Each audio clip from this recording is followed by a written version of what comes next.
Sindh police से बचाया जाए वरना हम कराची छोड़ देंगे। चीनी सरमायाकार सिंध पुलिस के खिलाफ अदालत पहुंच गए। घर में कभी कभी लॉक कर देते हैं सिक्योरिटी इश्यूज पे। 4-5 दिन बकौल इनके बाकायदा उन्होंने अपनी चाइनीज ज़बान में पिटीशन के साथ हमने कॉपीज लगाई हुई हैं। चीनी सरमायाकारों को पुलिस से क्या शिकायत हैं? इनका कहना यह है कि हमारी एक तो प्राइवेसी का राइट जो है वो इन्फ्रिंज हो रहा है, वायलेट हो रहा है।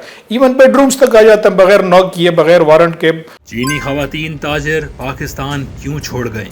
तमाम तर सूरत हाल पर तर्जुमान सिंध हुकूमत का क्या कहना है? जो वो पुलिस वाले हैं उनके नाम या उनकी शिनाख्त हमें प्रोवाइड की जाए।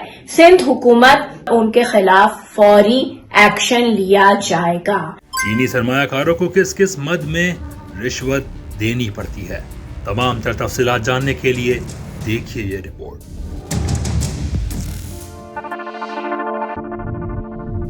चीनी ताजिरों ने सिंध पुलिस पर गैर कानूनी इक़दामात का इल्जाम लगाते हुए सिंध हाई कोर्ट से रुजू कर लिया।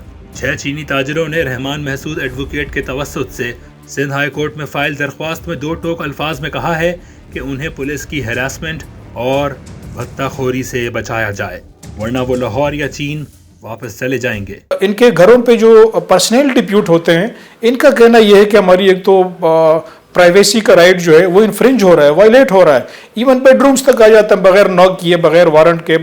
तो मकसद ये है कि बाहर जाने नहीं देते हैं। और अब बात होती है तो एक दूसरे की हमारी ज़बान समझ में नहीं आती है।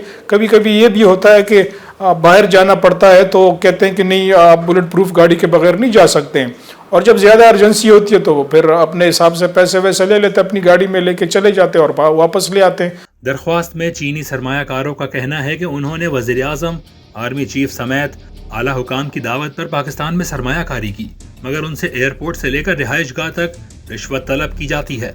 एयरपोर्ट पर बुलेट प्रूफ गाड़ियों के नाम पर घंटों इंतजार करवाया जाता है। रिश्वत देने पर पुलिस हुकाम अपनी गाड़ियों में रिहाइशगाह पहुंचाते हैं। रिहाइशगाहों पर भी सिक्योरिटी के नाम पर महसूर कर दिया जाता है। बाहर ताले डाल दिए जाते हैं। आज़ादाना नक्लो हरकत के हक से महरूम कर दिया गया है। कारोबारी मीटिंग्स भी नहीं कर सकते। कभी कभी पुलिस एहलकार खुद ही गाड़ी पर हमला करके शीशे भी तोड़ देते हैं। चीनी सरमायाकारों ने सिंध पुलिस पर इल्ज़ाम लगाया है कि वो 30,000 से 50,000 रुपए रिश्वत के एवज नकलो हरकत की सहूलत फराहम करते हैं। दरख्वास्त में कहा गया है कि 3 चीनी खवातीन सरमायाकार एक्सपो सेंटर में बदतमीजी की वजह से चीन वापस चली गईं। सुकन थाने की हुदूद में चीनी शहरियों की 7 फैक्ट्रियां सील कर दी गई हैं। फरीक़ैन को हिदायत की जाए कि वो बैनुल-अक़वामी क़वानीन के मुताबिक चीनी शहरियों के हुकूक का तहफ़्फ़ुज़ करें। इनका कहना यह है कि पुलिस जो है वो प्रोफेशनल नहीं है, प्रोफेशनल बुनियादों पे ट्रेन नहीं हुई है कि फ़ॉरेन नेशनल्स को किस तरह डील किया जाता है, किस तरह ट्रीट किया जाता है। घर में कभी कभी लॉक कर देते हैं सिक्योरिटी इश्यूज़ पे। 4-5 दिन बकौल इनके बाकायदा उन्होंने अपनी चाइनीज ज़बान में पिटीशन के साथ हमने कॉपीज लगाई हुई हैं। अपनी ज़बान में उन्होंने लिख के दिए हैं, साइन पेपर्स दिए हैं कि ये हो रहा है। कभी हमने ये भी लगाया है, उसके साथ बाकायदा तस्वीरें लगाई हैं, बाहर स्टिकर लगा होता है कि सील्ड बेंगलोज पे। दूसरी जानिब सिंध हुकूमत की तर्जुमान सादिया जावेद का कहना है कि चाइनीज सरमायाकारों के लिए पुलिस और उनके सफारत खाने ने मिलकर पहले ही एक SOP तय कर रखी है। तर्जुमान ने चीनी सरमायाकारों के इल्जामात पर कहा कि सरमायाकार पुलिस वालों की निशानदही करें, उनके खिलाफ कार्रवाई की जाएगी। चाइनीज इन्वेस्टर्स के साथ कुछ SOPs डिसाइडेड हैं जो कि पुलिस और उनकी काउंसलेट और एम्बेसी ने मिलकर बनाई हैं वो SOPs, जिसमें ये कि जब वो घर से बाहर निकलेंगे तो उन्हें बुलेट प्रूफ या बॉम्ब प्रूफ गाड़ियां इस्तेमाल करनी होंगी।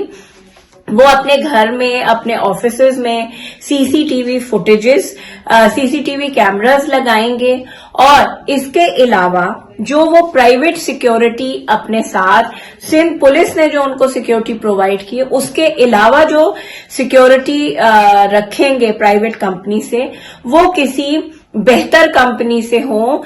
मैं उन चाइनीज हुकाम, इन्वेस्टर्स या उनके वकील से ये अपील करती हूं कि जो वो पुलिस वाले हैं उनके नाम या उनकी शिनाख्त हमें प्रोवाइड की जाए। सिंध हुकूमत IGP को वो देगी और उनके खिलाफ फौरी एक्शन लिया जाएगा। चीनी ताजिरों की दरख्वास्त में वफाकी वजारत दाखिला, chief secretary Sindh, IG home secretary CPEC security کے اسپیشل یونٹ کے سربراہ کے علاوہ ملیر پولیس حکام اور چینی سفارت خانے کو بھی فریق بنایا گیا ہے۔